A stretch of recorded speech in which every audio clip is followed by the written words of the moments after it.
this one, but it'll be with all the details and stuff. There's not a lot of variation of color in there, so if we could do anything just to maybe like little highlights of rust or something like that. Here we go. And roll sound. Sounds good. Hey, Mark. And action. Robert.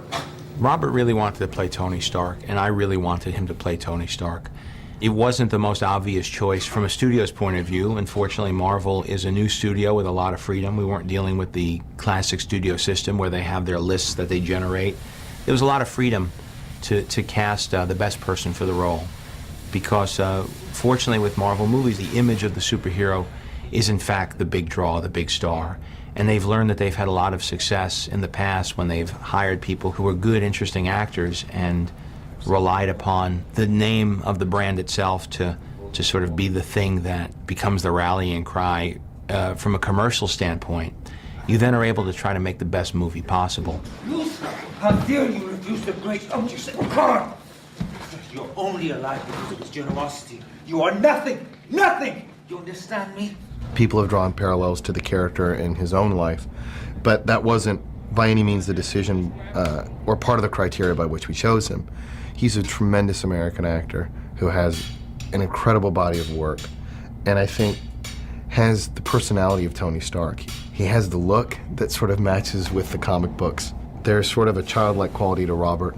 There's an imagination to Robert that is very similar to Tony Stark, who's an inventor. There's a sense of humor to Robert, which Tony shared. There's a confidence. There were just so many qualities as you began to look through the history of the comic books and who Tony Stark was, and really who Robert is as an actor and as a person. That allowed the great Genghis Khan to rule from the Pacific to the Ukraine. The really fun part about the cave set is the dressing inside. What is life like when you're locked up in a room like that for like 2 or 3 months? And Robert, you know, brought a lot of his own personal experience to the cave too, which was fantastic. I mean, he taught us how you make tea in prison with the nice sock, or how you make coffee, and how you play games, you make backgammon sets out of nothing, things like that. With Robert in the Iron Man suit, we tried to keep it at a minimum for him. We'd try and keep it at a partial suit for him so he could do his acting, because it's so restrictive in that suit. And then we would let, you know, ILM fill in those blanks where the suit would be full. Stop. Stop. Stop. Come on. Please. Get up. Get up. Please stop. As an actor, I've never gone through a process like this before, because usually you have a written page and you have a definite set idea of what it's going to be like. But we really found Jensen during rehearsals, sitting around the table and just talking. And the fantastic thing about this project has been everybody's been so open. You maybe could shave about 90 seconds off your death would be nice, because it's a little uncomfortable leaning over there. Well, 90 seconds? a lot of You heard me. Robert Downey is just is a jewel. My girlfriend says, I think you're in love with him or something. Ladies and gentlemen, I invite you to witness the art. Fantastic work. We like to keep them a bit wet, as they look even more fantastic.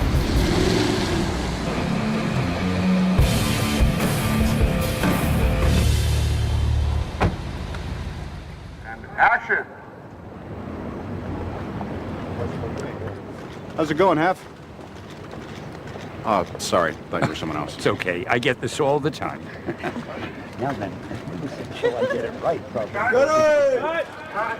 Ladies and gentlemen, that's a camera wrap on the creator of Iron Man. All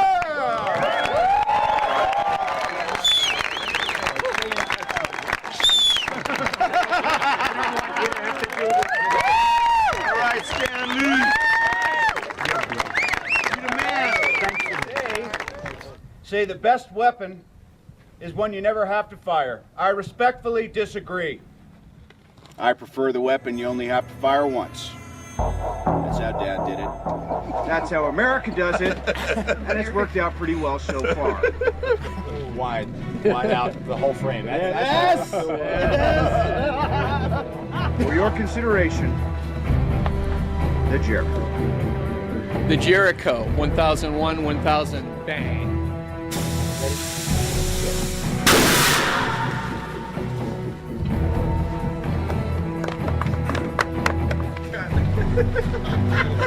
All right.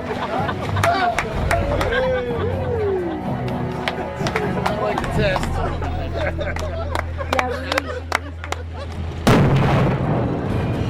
This here's Lone Pine, and it's doubling for what we're suggesting are the mountains of Afghanistan. I think they did Gunga Din out here. I know they did a lot of westerns out here. This particular angle works really well for Afghanistan, but if you look different ways, the different rock formations make you feel like you're out in the west. Here we're on protected land, so there are a lot of parameters that we have to observe to shoot here, but the trouble that we went through is well worth it because it really gives you a look like we traveled halfway around the world. When you get to work with the guys at the top of the field, you just go, okay, that thing's going to blow up in back of me, and I'm going to be okay.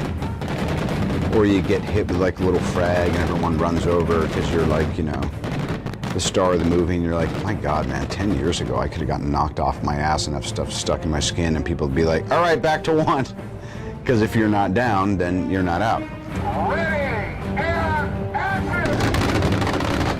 I was pretty blown away by how much we were able to do at such close proximity, but I'll tell you, you know, it definitely helps you kick up some dust when you know what you're running away from. John brought everything. John is the primal force behind Iron Man. He's easily half the character. He's infused himself into every department.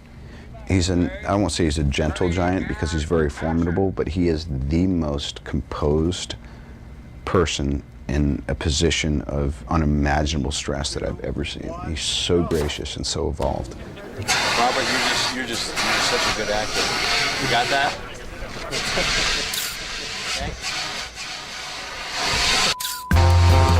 That said, he's a pain in my ass. He's checking his goddamn BlackBerry and texting and putting things up on MySpace while I'm out there dying. But he's that kind of big brother, too. You know, it's like he didn't call me out to, you know, pitch for his team and then, like, come and, you know, ice my wrist when it got sore. He's like, you're a grown man. This is going to be really hard. I told you it was. And sometimes I'm 1,000,000% there for you, and sometimes I'm just going to watch you do whatever you're going to do.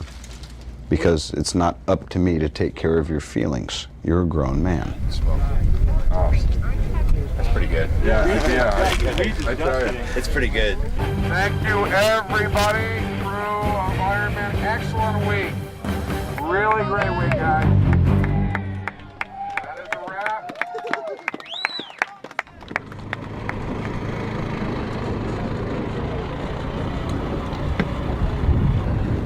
What's on here, Coach? A little windy today.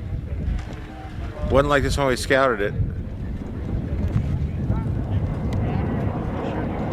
We're going to shoot Tony landing in the sand dunes after he escapes from the cave, and then walking through the desert.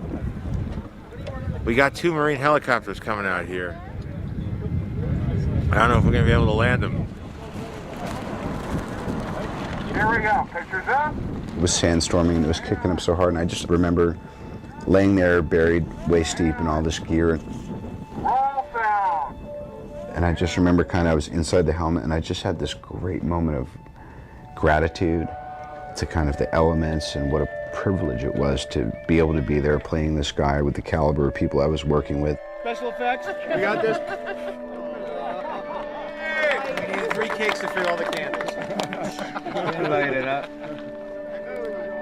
I just said, wow, man, what a cool deal. What a cool suit, what a great crew, what a blast. Yeah. Come on now. Tony Stark. Okay,